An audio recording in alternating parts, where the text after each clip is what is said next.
going to make pavlova by special request for Viv in Bristol. Pavlova is a baked meringue base covered with whipped cream and fruit, traditionally strawberries, but you could put any fruit that you like on the top. I'm not going to make a huge pavlova because there's only a couple of us eating it tomorrow, but the basic quantities are for every egg white that you use, you need 2 ounces of sugar. So for this quantity, I've got 2 large egg whites in my mixing bowl. You don't have to use an electric food mixer to make the meringues, but it is an awful lot easier if you've got one.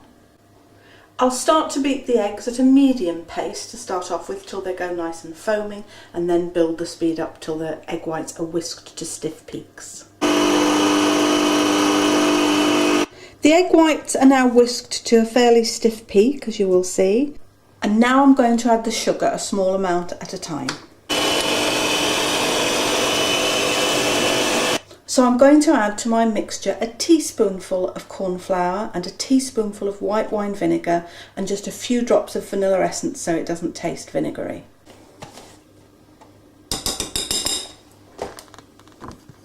So for this quantity, just a level teaspoonful of corn flour, a teaspoonful of white wine vinegar, and a few drops of vanilla essence just so it doesn't taste vinegary.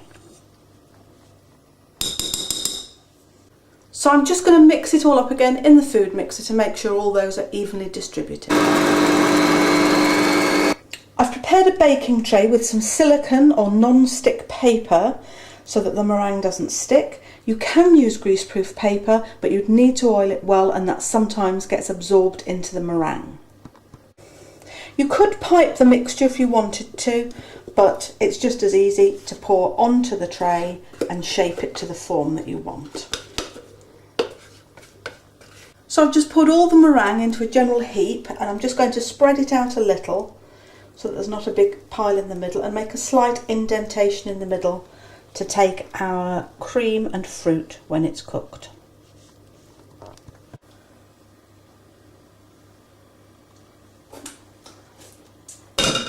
This needs to cook very, very slowly, so you only want it on a gas mark 1 or electric at about 130, 140. Leave it to cook for an hour, and then if possible just turn the oven off and leave it in the oven until it's cooled down. I've left the pavlova to cool overnight because obviously you can't put fresh cream onto a hot meringue. So for the size of pavlova I'm making, I'm whipping up half a pint of cream until it's fairly thick but not too stiff.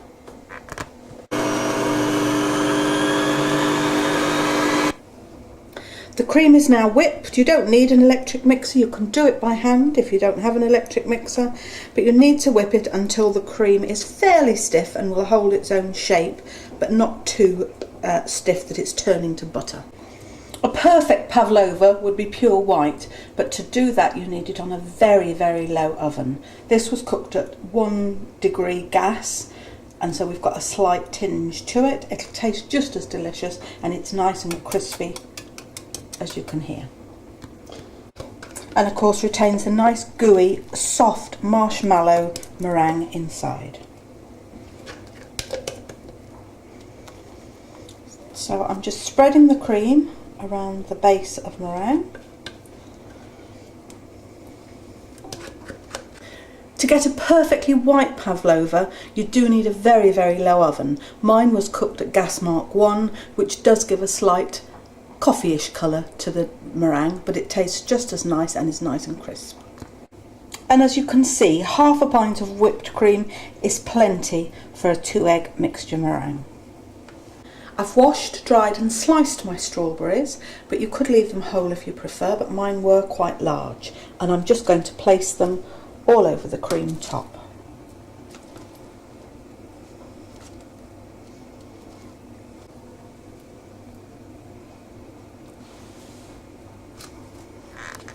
And then finally just a quick sprinkle of sieved icing sugar.